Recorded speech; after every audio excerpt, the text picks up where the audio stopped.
Look. Say what you want. I like Paige Bueckers. I think Paige Bueckers is really good. What we are not doing is putting Paige Bueckers in best in the world conversations. I think there's a world where she gets there. I do. I think she's really good. I think she's really, really good. But we just saw the stat pad of a lifetime. We just saw somebody potentially negatively affect her team's chances of coming back in a game to stat pad. She had 2 points in the first half on 1 of 7 fields.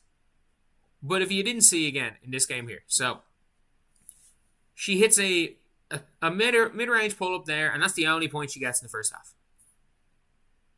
That's it. Throws the ball to Maddie Siegrist in the short corner. Cool. She then comes in the third quarter and kicks to a wide open Alicia Clark. Boom. Well, she's running down the floor here. Third quarter, 8 minutes to go. Okay, yeah, let me drive in. Good. It's about time. Paige Bueckers takes like 1 layup every 2 games. It's concerning how infrequently she gets to the basket. Good finish. Good shot there. But again, she hits that one. She has 9 points going into the last 3 minutes of this game. And suddenly, that's a shot. You know what? Fuck it. They're keeping her in the game down 15. They're keeping her in the game down 15 here. What do I do here? Do I take a 3? No, I'm going to take a mid-range shot. Cool. And they start to get themselves back in this game. They're down 8 points in this scenario. 40 seconds to go. There is no world in which taking a mid-range shot makes sense. There's just not. When you are chasing a game with 40 seconds to go, you are down 8. You need the 3. Why? Because spamming mid-range shots basically goes, and then this happens. They score, and it's a 3-possession game again. They score, and it's 8. They score, and it's 3 possessions. And a tough 3 possessions. And then again, she goes, oh yeah, I'm just going to go and, instead of taking the 3, I'm just going to go and take a mid-range fadeaway shot. Okay, cool. I'm going to continue to get those points. It's now 6-point game, 15 seconds to go. It's game over. Instead of, okay, there's 28 seconds to go, we're down 8 points. Let me just get up a quick shot. No. Let me just dribble. Let me dribble to a position where we've lost a game, but I can get my 2. In these scenarios. And look, where are they going to win the game if Paige didn't stat pad now? Obviously not. She didn't stat pad to the extent where they weren't going to win the game. It would have taken her hitting 2 deep threes back to back and a defensive stop. But this just felt like I'm getting my 20. I'm getting my points. Whatever happens. I'm getting my points. And especially the team is in a disaster. Look, there was times where the Fever, it was the sky's falling. Even Alana Smith post game is being asked about stuff, and she goes, "We're running what we're being told to run. We're running what we're being told to run. It's on coach basically." And look, with Paige is really good. She is talked about she's just a regular old starter. She gets talked about like she's a regular old starter. And she is held to a standard. She's held to a lower standard than, I'm just trying to think off the top of my head, than Carla Late, maybe? I don't know. To be fair, there's the Caitlyn standard, who is held to a standard of, if she doesn't play like the best player in the world every single day, she sucks. Then there is the Aja and Kelsey and Olivia Miles standard, where it's well, you're the MVP, you're supposed to be good. And then there's the Kelsey Mitchell standard, where people just expect her to get her points. She's not even held to that standard. She's not held to the Stewie standard. She's held to the Sabrina standard, where it's Sabrina, no one expects anything of Sabrina. So when Sabrina has a good game, it's great, oh, look, Sabrina. And do you want to know why Paige held no standard? Because Paige is being judged as the anti-Clark. She is. Because Paige is being judged by people saying, see, she's better than Caitlin. And you only have to say, see, she's better than Caitlin 15 times a year. You really do. You only have to do it 15 times a year. And the Valkyries had her in hell. The Valkyries have everyone in hell. Let's not get it twisted. The Valkyries have everybody in hell. Like, the way Caitlin played the first game this season against the Valkyries was ridiculous. She had 19 points, 9 assists.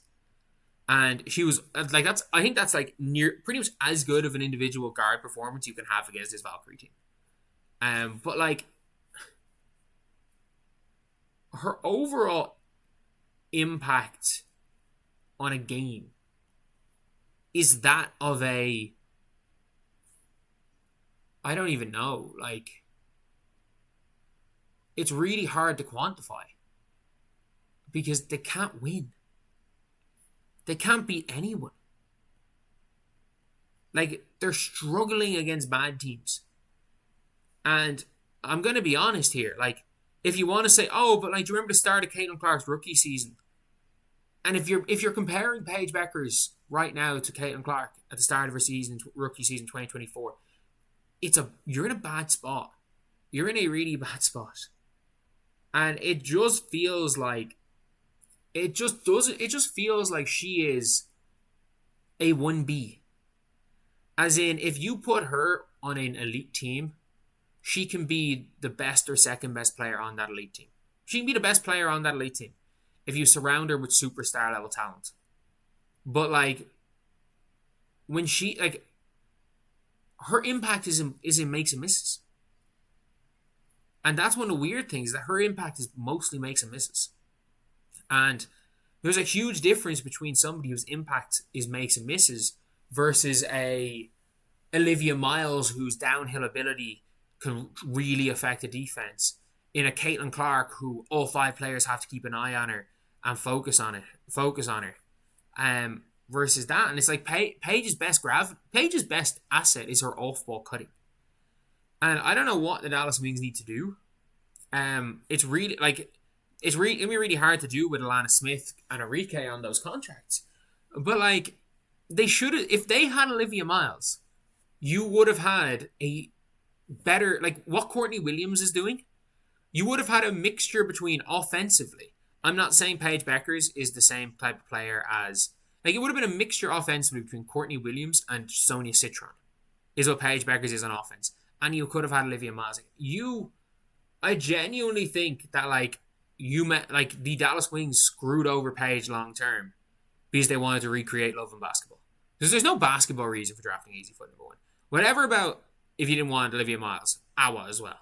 There's no basketball reason for AZ Foot to have been number 1. Like, whether it was that or whether it was just only scouted UConn. And like, the fact Kurt Miller showed up to a game in Spain to watch Awafam, and 4 minutes into the game made it known that he just stood up and walked out 4 minutes into a game. Like, he wanted to make it known, being like, look, we think Awafam shit. Like, and again, that is just a story that I heard from the game. If I'm wrong with that statement, I will absolutely retract that statement. But like, they wanted to basically make it a case where it's like, look, AZ's the obvious number 1. But like, she was the obvious number. Like, where does AZ go in a redraft? She doesn't go top 2.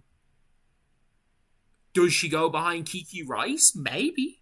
Maybe. That's not a crazy statement. She goes ahead of Flau'jae. She goes ahead of Nell. Definitely goes ahead of Raven. She goes ahead of Okot. So maybe 3 or 4.